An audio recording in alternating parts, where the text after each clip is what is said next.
Share करें। एक तो इस सरकार का साल तो पूरा हो ही गया, 2 दिन रहते हैं ऑफिशियली साल होने में, लेकिन जो 1 साल पहले जिस चकोचाव से लोगों ने वोट दिया था, जिस आशना से लोगों ने वोट दिया था, वो कहीं ना कहीं अभी लोग उसके इंतज़ार में ही हैं।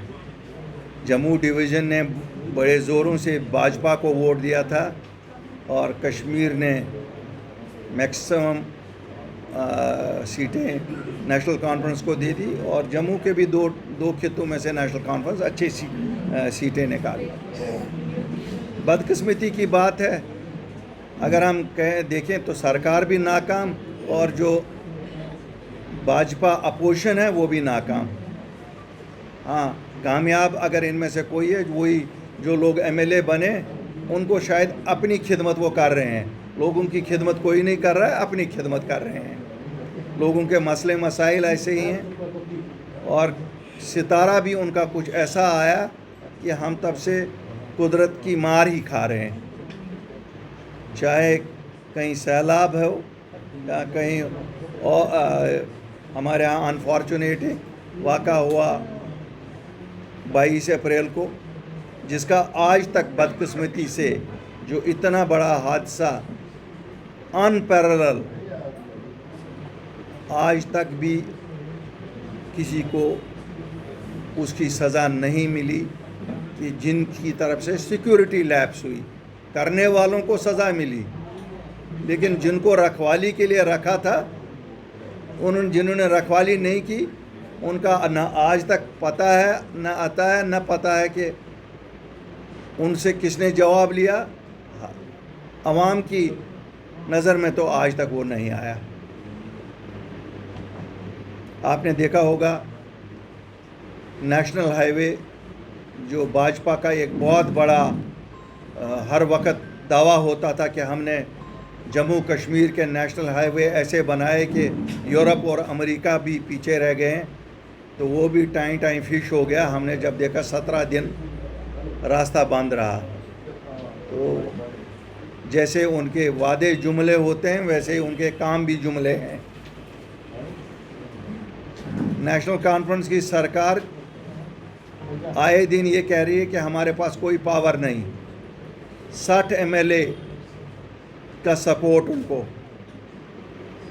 उसके बाद भी अगर कोई ये कहे कि हमसे कोई काम नहीं होता, तो फिर मैं कहता हूँ कि हमारे जो 40 लोग जो 15 मार्च 2020 को हमारे साथ दिल्ली गए थे प्रधानमंत्री के पास और गृह मंत्री के पास, तो मुझे तो लगता है वो सब शाहसवार ही थे, सिकंदर ही थे कि 40 लोगों ने कम से कम भाजपा की सरकार को वो फैसला बैकडोर पे रखने को मजबूर किया, जिसके तहत 5 अगस्त 2019 के बाद कोई भी जम्मू कश्मीर में ज़मीन खरीद सकता था, कोई भी नौकरी कर सकता था। हमारे जाने से, अपनी पार्टी के वजूद में आने से, हमने कम से कम 15 साल की रुकावट तो लगाई कि डोमिसाइल, जो 15 साल यहाँ रहा होगा, जिसको डोमिसाइल होगा वही ज़मीन खरीद सकेगा, वरना जम्मू कश्मीर के वासी आपस में खरीदो फरोख्त कर सकेंगे। इसी तरह से 100% नौकरियाँ हमने रिज़र्व करवाई थी।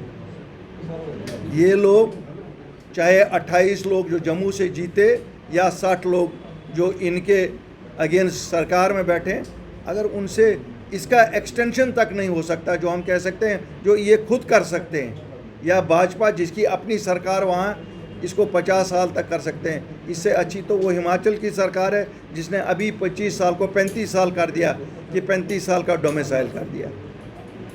मुझे मालूम नहीं है हमारे बच्चों को क्या देखना है आगे। अगर लोग आगे भी इलेक्शनों में इसी तरह से इमोशनल बेसिस पे वोट देते रहे, फिर तो खुदा ही हाफिज़ है। मुझे ये भी खुशी है, अल्ताफ़ बुखारी और अपनी पार्टी ने जो लास्ट ईयर अपने मैनिफेस्टो में कहा, वही सच आज सबको मानना पड़ता है।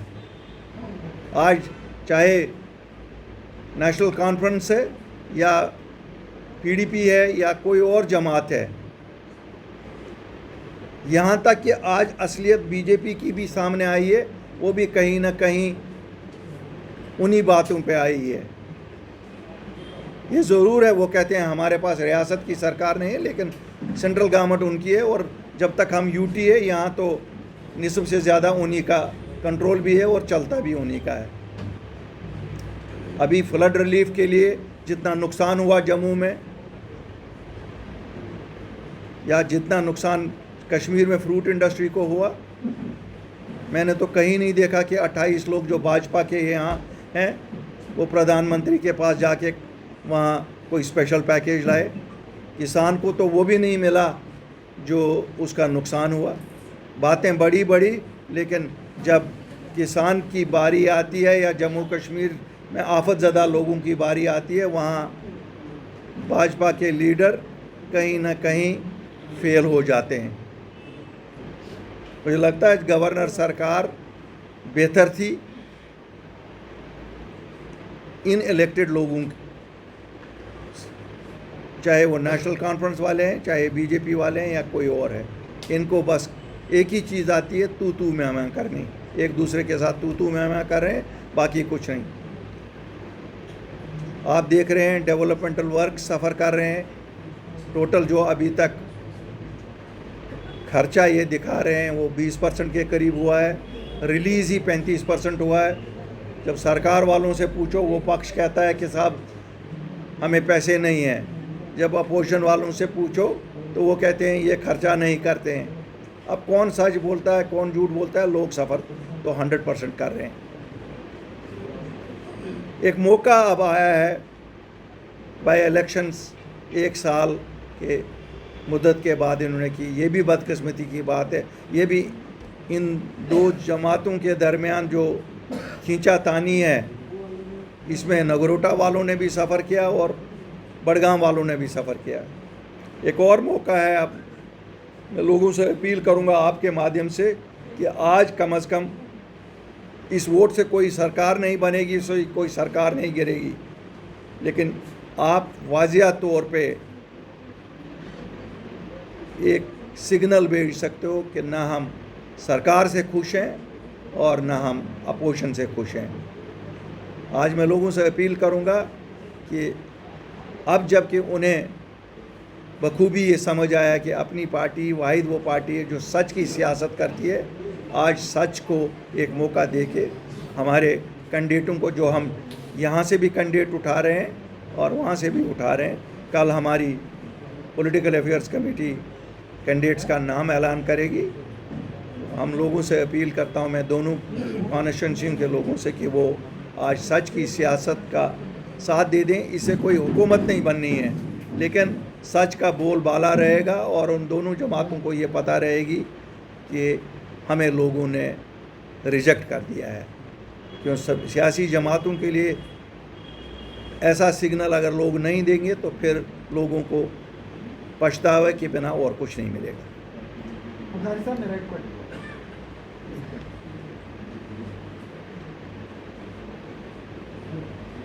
जम्मू कश्मीर की फ्रूट इंडस्ट्री इस वक्त ज़वाल से गुज़र रही है।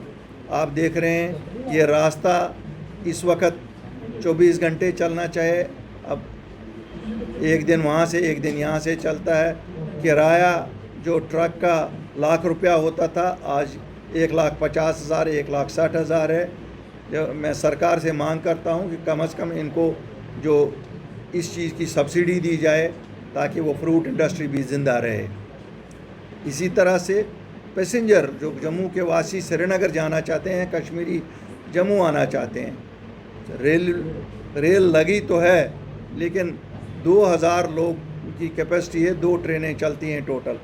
तो मैं गवर्नमेंट ऑफ इंडिया से अपील करता हूं कि एक तो इसको जम्मू तक एक्सटेंड किया जाए, पूरा जो ये रेल चलती है। नंबर 2, इसको कम से कम 4 ट्रेनें दिन को चलाई जाए, ताकि अब जो आना जाना विंटर में ज़्यादा रहता है लोगों का, और इस रास्ते पे क्योंकि अब कोई भरोसा रहा नहीं है, तो लोग जिनकी रिवायती आदत है कि कश्मीर वाले जम्मू और जम्मू वाले कश्मीर जाते हैं, जिससे ये प्यार मोहब्बत पिछले 75 साल बना रहा है, उसको आगे भी हम कायम रखें। बहुत ज़्यादती है उसके साथ। ये बात सही है, शायद जो उन्होंने जिस तरीके की बातें उन्होंने की शायद वो अच्छी नहीं हैं, लेकिन उनके खिलाफ पीएसए लगाना जायज़ नहीं है। नेशनल कॉन्फ्रेंस की सरकार ने तो खुद ही मैनिफेस्टो में कहा था कि पीएसए हटाएंगे, पॉलिटिकल प्रिजनर्स को रिलीज देखिए, मैं तो उनका नुमाइंदा नहीं हूँ, ना मैं ये कह सकता हूँ वो क्यों नहीं हटा रहे हैं, लेकिन बात वही आएगी जब उनको आप कहोगे वो तू मैं करेंगे कि वो तो सेंटर के पास लॉ एंड ऑर्डर है, हम तक है नहीं, वो तो गवर्नर साहब ने ये लगाया। तो मैंने कहा ना, ये तू मैं में ही अब हमें चलाते रहे। वो तो देखो, ये मैं शुरू से आपको ये कहता रहा हूँ, जम्मू कश्मीर में कोई भी सियासी फॉर्मेशन हो, जब तक वो दिल्ली के साथ नहीं चलेगी वो जम्मू कश्मीर के लिए कुछ नहीं कर सकते हैं। अब कोई कोवर्टली चलेगा, कोई ओवर्टली चलेगा, बाकी बात तो सच यही है कि इनको उनके साथ ताउन करके चलना पड़ता है, और तभी ये उसकी ये भी वजह है कि हम जोग्राफी तौर पे पाकिस्तान के नज़दीक है, चाइना के नज़दीक है। आप देखिए, मुल्क के किसी हिस्से पे इसका असर नहीं है जो अफ़गानिस्तान और पाकिस्तान में हो रहा है, लेकिन जम्मू कश्मीर पे डायरेक्ट असर होगा।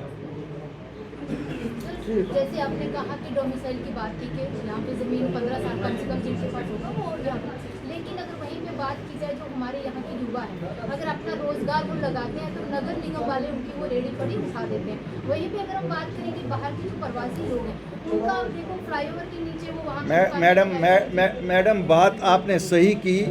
बात यही है, उनको बसाने वाले भी भाजपा वाले लोग हैं, बाहर से जो लोग यहाँ हम पे हुकूमत कर रहे हैं वही लोग हैं, वही लोग उनको ला रहे हैं। वही तो हम जम्मू को समझाने की कोशिश कर रहे हैं, जम्मू वालों जाग जाओ, कश्मीर आते आते उनको काफ़ी टाइम लगेगा, और अब तो रास्ता भी कट गया, अब तो रास्ते भी नहीं लगता है, रास्ते ही कट गए।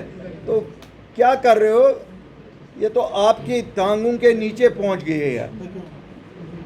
जब जाग नहीं जाओगे, इनको फिर बार बार वोट दोगे तो यही होगा। वकाली साहब, कल सीएम उमर अब्दुल्ला ने कहा था कि जो नेशनल कॉन्फ्रेंस को वोट नहीं देगा वो गद्दार होगा या बिकाऊ होगा। उन्हें किस बात से डर है राज्यसभा चुनाव को लेकर? मुझे लगता है उनका पॉलिटिकल स्टेटमेंट था, और इस पे हम वोट के बाद ही बात करेंगे, क्योंकि तो इसमें काफ़ी मसाला है। इसमें मसाला इतना है, सब नंगे हो जाएंगे, सब के चेहरे नंगे हो जाएंगे। आज की तारीख में आप जम्मू कश्मीर की दशा, दिशा और दुर्दशा को कैसे देखते हैं? आज की तारीख में अगर आप मुझे पूछोगे तो हमारे नौजवानों का फ्यूचर मदहोश दिख रहा है, जम्मू कश्मीर की मईशत का फ्यूचर मदहोश दिख रहा है, जम्मू कश्मीर की डेवलपमेंट का फ्यूचर मदहोश दिख रहा है। मुझे नहीं लग रहा है कि सेंट्रल गवर्नमेंट कोई सीरियसनेस से इन मुद्दों पे सोच रही, और स्टेट गवर्नमेंट तो नाअहल लोगों के हाथ में है, वो भी कुछ नहीं कर पा रही। नहीं, मुझे आगा साहब की पता नहीं है। मैंने ये सुना है कि वो इंडिपेंडेंट कैंडिडेट ढूंढते हैं कि मैं इंडिपेंडेंट कैंडिडेटों का सपोर्ट करूंगा। तो